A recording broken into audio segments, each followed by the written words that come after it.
books to section 22.2, which is page 639. Oh yeah. Wait, you said 639? Okay. 639. We're going to study roots, stems, and leaves. And I'll show you some cool video footage Of a leaf growing. of various things here. You have a video of a leaf growing. I don't think so. Program. This is a desk right there. It's okay. Oh, okay. All right, so page 639 here. Now let's first talk about roots. Plant roots are basically used to absorb water from the ground. One of the problems with living on land is drying out. You don't want to dry out. You got to have water. 2/3 of your body is water, and you get thirsty all the time, and you got to go drink more, or you'll die. Every living cell needs a constant supply of water, and that's the same is true for plants. So what they do is they stick their roots down into the ground, and there's water in the ground. Every time it rains, there's water that goes into the ground, and the plants can pull the water from the ground in and move the water up through their vascular tissue into their leaves and keep themselves hydrated. Hydrated means having. Also, there are important dissolved minerals in the soil. Minerals are those things you see on the side of a cereal box. Phosphorus, nitrogen, calcium, and iron and zinc and magnesium and all those things that you need. Plants need that stuff too. They get almost all of it from the dirt. Little metals and atoms that are necessary. What would you say? So stuff you use in dirt?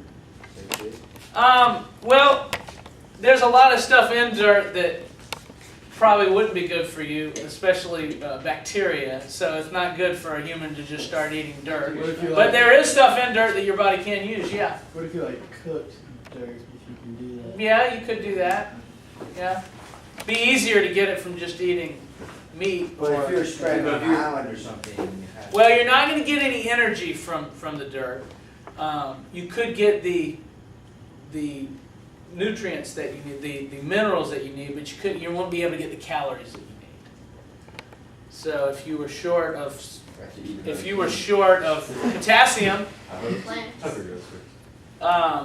magnesium, yeah, you could get it from the dirt.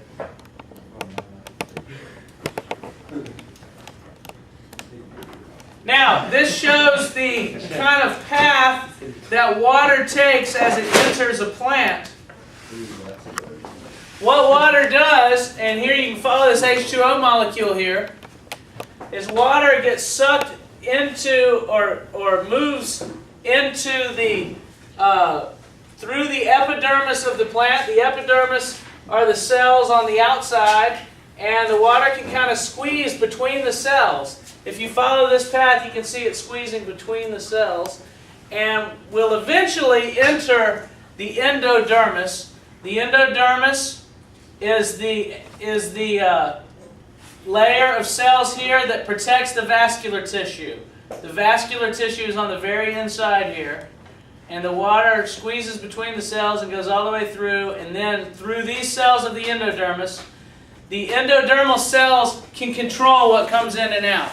It's like they're like a doorman in a bar, and they'll only let the water through if it's clean enough. They reject any particles that could be poisonous or bad and let through the clean water. And so the endodermis is a protective layer that lets the rest in. Yes? Is that doing it by one molecule at a time? Or is The water? Yeah, is that one water molecule? Or? Yeah, I mean that represents one water molecule, but many trillions of water molecules move kind of together. That's probably your epidermis, Sean. Yes, it is. If the endodermic cells, or whatever they're called, like reject the bad water, They reject any bad stuff that's in the how water. does it happen? Like, doesn't fertilizer kill plants, or does that help plants? That helps plants. Oh, so they get fertilizer too? Yeah, they let that in, yeah. Oh, okay. Yeah, they like the fertilizer. I didn't know that. Yeah. I thought fertilizer was bad. No, fertilizer good. There's a little strip called the Casparian strip. See that word there, Casparian strip? It's a waterproof strip that surrounds each of these endodermal cells. So the water cannot go between these cells because the Casparian strip is in the way. It might try to squeeze between them, but it'll bounce off that Casparian strip, and it has to go actually through the cell itself. The Casparian strip around it is waterproof, so it has to go through the middle of it. They can't squeeze around the edges of it. No problem. There you go. Video footage. Water and dissolved minerals move into the root of a plant along two pathways. Root hairs are tiny extensions of the epidermal cell and increase the root's surface with the soil. The water, oxygen, and dissolved minerals that enter the root hairs travel through and between the cells of the cortex. Minerals dissolved in water can also flow between the parenchyma cells, directly into the root cortex, then through the cells of the endodermis. Yes, Drew? What? How come in path 1, Yes. it's going through the cell? Yeah. There's two ways it can go. Here it's going in between the cells. But you see, as soon as it gets up here, it has to go through the cell. That's the fastest pathway. But there's a slower pathway you can do too, which it shows here, path 1. It's actually going through the cells themselves, and that's a lot slower, but that works too. So water will take both routes. What about the Casparian strip, that's right here. It prevents water from going around these cells of the endodermis. You see what I'm saying? The water can't go around through there because there's a Casparian strip there, and it shows the strip here. The water's trying to get through there, but no, it can't. It has to go through the cells. And so these cells right here act as gatekeepers for letting the correct water in. Alright, I got it. You know, if you turn that thing to the right, it tightens it up. Okay. He goes. I did. Right, here's some different types of roots. You have your tap roots. A tap root is a single root, pretty much just a single root. It's often used for storage. A carrot is an example of a tap root. And you can see there are some little roots coming off of it, but for the most part it's a large single root. And what the plant does is it makes food and it stores it in the carrot. And then over the winter, all the leaves will die. And then the next year, the carrot will use its stored food to grow new leaves. But the farmer just pulls it up and we eat it. So, you know, that's what we do. We kill plants and we eat them. And grow new ones. There's a fibrous root system. Instead of a single big root, it's a bunch of little roots that are spread out. And here's a water storage root. This is a big holder of water, basically. And so a lot of roots are adapted to hold a bunch of water inside. So what's that root on the right color? That root right there? Modified root. Just, the book calls it modified root. It's a root for water storage. I think it has a name, but I don't know what that name is. Video footage? Video footage of roots growing. Absolutely. Tell you what, this picture on 639 is good. Now these are special type of roots called pneumatophores. Pneumatophores are roots that act as air tubes. Roots need oxygen. The leaves create oxygen, but there's no way of transporting the oxygen down to the roots. And the cells of the roots have mitochondrions that need oxygen. So in a wet bog where there's not much oxygen in the soil, this shows a mangrove. Have you ever seen mangroves? Trees that grow in these wet bogs. They have these things called pneumatophores that stick out from the bog and can pull in air. I thought they needed carbon dioxide. Do they also? Leaves need carbon dioxide to make food. The roots don't make food, so their cells need oxygen. Oxygen. So here's kind of a little look at a maple trees and their little From a freshwater swamp. cool. I rode around in the mangrove swamps in the Galapagos. What's that? That's awesome. Yeah, it's pretty cool.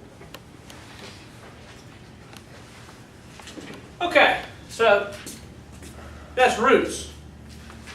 The next part is stems, starting on page 642. What's the stem of a plant for? Can you guess? For plant containing vascular tissues. It holds the plant up, but why does the plant need to be held up? There's vascular tissues. To reach the sunlight. You need to hold the leaves out What are you laughing at, Mose? to reach the sunlight. And the taller you are, the better chance you have of getting that. And so, yeah, it does have vascular tissue in it. The vascular tissue transports water up into the leaves. The vascular tissue is very strong. Remember, it has those parenchyma and sclerenchyma cells that are real strong. And some stems will store food. And so, stems very important. Now, some stems are called herbaceous. This is an herbaceous stem. Herbaceous means it's green. And some stems are called woody. Woody means like a tree. So you got your herbaceous or green stem and woody stem. Now, if you ever cut down a tree, you see it has rings. The reason for the rings is because there is a circle of tissue called vascular cambium. And every year the vascular cambium is made of cells that are multiplying. And so in 1 year, those cells will multiply and grow outward and leave the cells that they have multiplied behind them. And so over the years, this ring of vascular cambium multiplies and multiplies and grows outward. Are y'all with me here? A lot of people aren't watching this, and you need to understand this. You need to see what I'm talking about here. So the cells of this ring are multiplying and moving outward, and what happens is, in the springtime when it's raining a lot, the cells are put down real fast and are real large, the new cells. And the real large cells look whitish in color. Those are real wide cells. And in the fall and winter, there's a lot less rainfall, and so the cells that are put down in the fall and winter are real small and kind of closely packed together, and they appear dark. So as the tree is growing outward, that's your fall, winter growth, and here's the growth the next spring. Then fall, winter, and then spring. Then fall, winter, and then spring. And so every ring, the dark rings you see are the fall and winter growth, the cells that are closely packed together. So that's why each ring is 1 year. Each ring, each dark line represents 1 winter. Each white line represents 1 spring, or each light part. And so you can count the rings on this tree and realize that it's, 40-something years old. But that's not the oldest tree. The oldest tree is this one. It's found in California. It's called the bristlecone pine. This is the oldest one. It's called the Methuselah tree. That's the oldest tree in the world. It's not very exciting. How old is it? You're going to see in the video.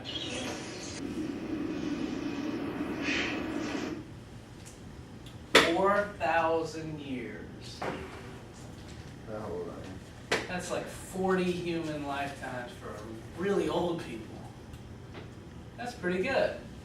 And there's the biggest tree in the world, with somebody hugging it. I don't know who that is. What's inside it?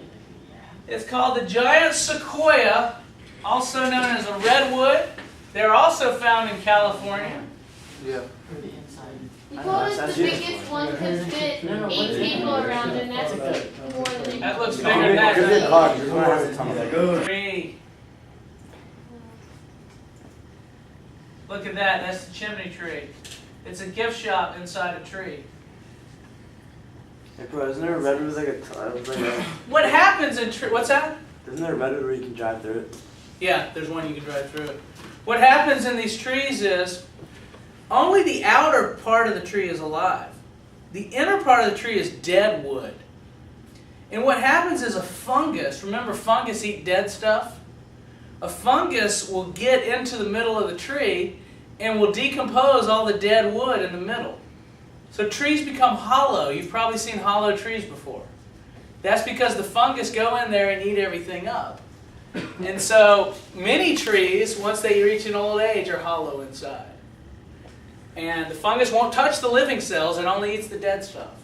So this one, it's hollow inside, and they built a little gift shop inside. How come when they take like a chainsaw to a tree, it's not hollow?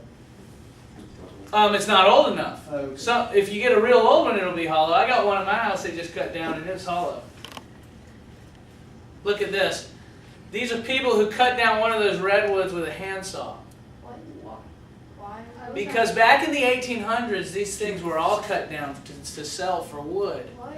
And they were cutting down these redwoods, and the forest, the redwood forest, was getting smaller and smaller. And we realized that these things are going to disappear. They take 3,000 years to grow back. So the government stepped in and stopped these loggers. And if they hadn't done that, we wouldn't have any redwoods today. And so the only redwoods you find now are in are protected forests, government protected forests. But this is a picture back from those logging days, and this is before they had machines with chainsaws, and they cut it with a handsaw. Look at that thing! Isn't that amazing? Look at the size of that tree. There are special trees that really grow thick stems. What is that? I don't know what the name of it is. Who is that? I don't know. I found it on the internet. It must be real. And there's a bar inside of a tree where the tree's hollow, and you go in and you can order a drink there. Wow. Interesting. 1/14/2003. Now, there's some special types of stems that you need to know. One type's called a tuber. A potato is a tuber. A tuber is a storage stem. So if you ever eat potatoes, you're eating the stem of that potato plant. A rhizome is a horizontal stem that runs underneath at the bottom, at the edge of the ground. And a runner is kind of the same thing. Rhizomes and runners are very similar. A runner runs, you've seen grass runners. If you pull up some grass and it's on a long string, that's a runner. A bulb is another food storage. If you look at the bottom of some plants, they have a thing called a bulb or a corm. Bulbs and corms are these large structures at the base of the stem that store food.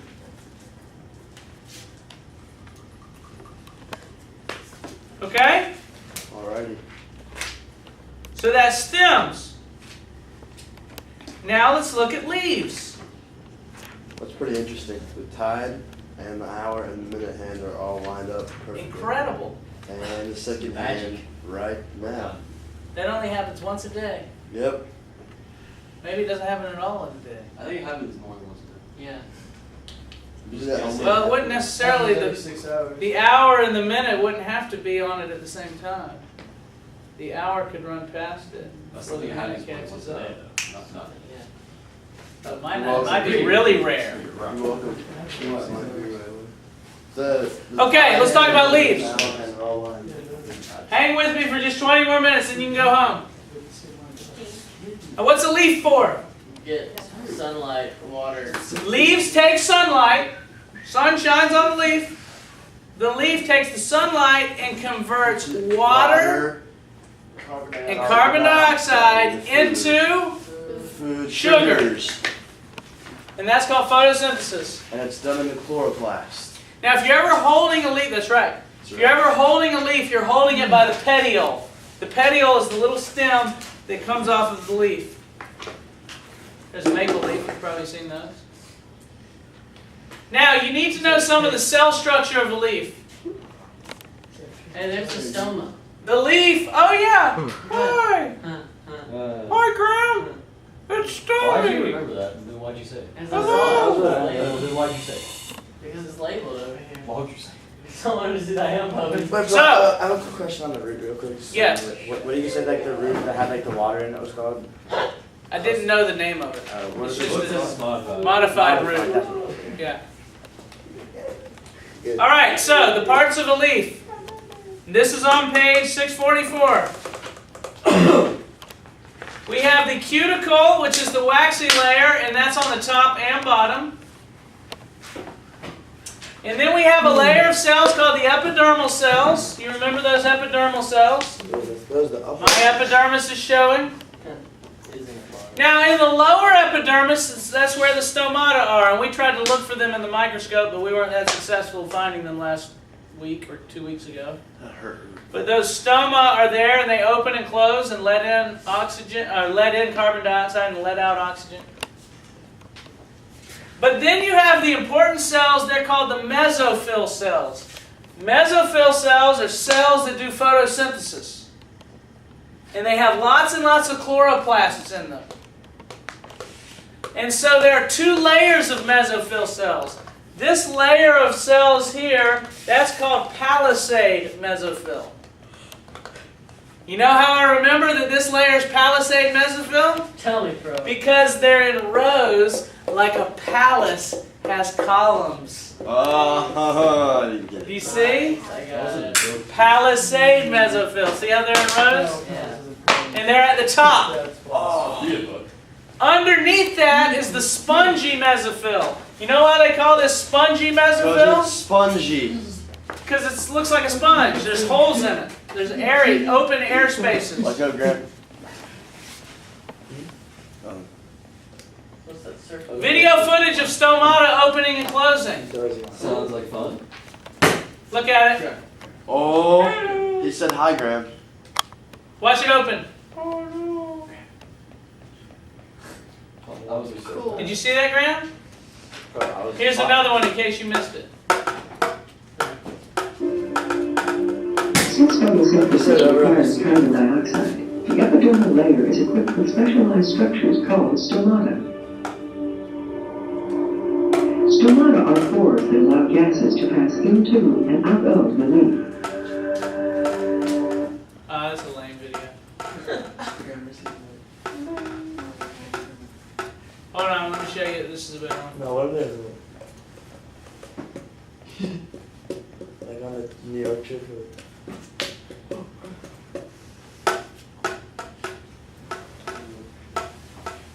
No, this one's no good. But you can see them opening and closing and letting molecules in and out.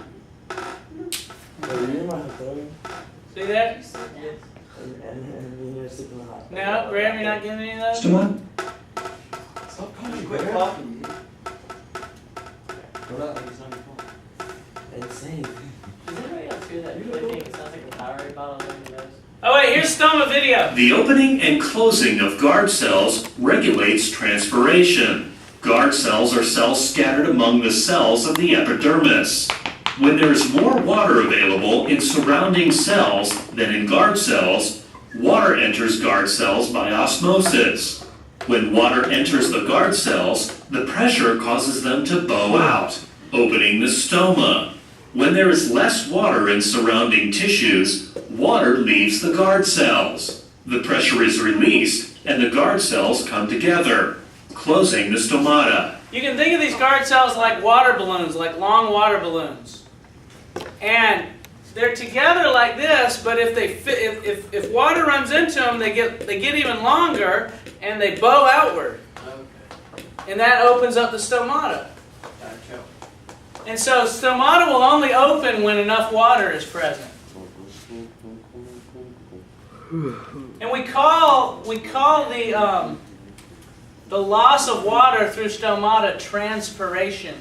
Transpiration is when the stomata open, water can actually be lost from the plant, which can dry out the plant if too much water is lost. And that's called transpiration. Now leaves have names and types. This is a simple leaf. That's probably the type you're most used to. Tuck, pick your head up, please. This is a compound leaf. Parallel leaf veins. Pinnate leaf veins, where there's a single line going up and then little lines coming off. Bro, do we need to know all the different... Palmate leaf veins. That's kind of easy. Is that like a maple leaf? Yep. Do we have to know all the different types of leaves? Yep. Just kind of asking the biologist. Perhaps. Yeah, that might be on there. Too many dang words. Opposite. Two leaves opposite one another. Alternate. There and then there. And world. World. All several connected in a single point. Horror. It sounds like better watching this. Sounds like horror, but I'll keep it. Leaf-shaped video. You know what the name of leaf hairs is? Started with a T. Yeah. It's trichomes. Trichome. Good job. Now this is one of my favorite videos. This shows an insect eating a leaf. Cool. Isn't that cool? If you watch that, you notice he gets bigger as he's eating. This is the biggest leaf in the world. Who's that? Some guy holding it. That's Chris Lewis. Yeah. What? No, I'm saying that's Oh, no, that's not me. Sure. You think that's me? Chris Lee. Who's somebody else? I think you're more tan than that. Haha, fun. Maybe it's because I broke it. What if that? No, pulls it More down. sunlight. Shoots it. Now, leaves are often modified to help the plant in some way. Ellen Grace, you getting all this? If you look at a cactus, cactus have spines, that's their leaves. Their stem is what's green. Their stem does the photosynthesis. But the spines are the leaves, and the spines are for protection. Here's a cucumber, and the leaves have been modified into these tendrils. And the tendrils will wrap around other plants so the cucumber vine can grow. There's an awful lot of movement. We probably need to cut down on that a little bit. And here's the Venus flytrap. The Venus flytrap has leaves modified for catching flies. And I'll show you video footage There's of a that. fly in there. I Why used to didn't have it? Yeah. one, but it wouldn't eat. And it'll close over that. And the reason why these things catch flies is they live in soil that doesn't have many nutrients in it. And it doesn't have enough of those minerals I talked about that the roots have to pull up.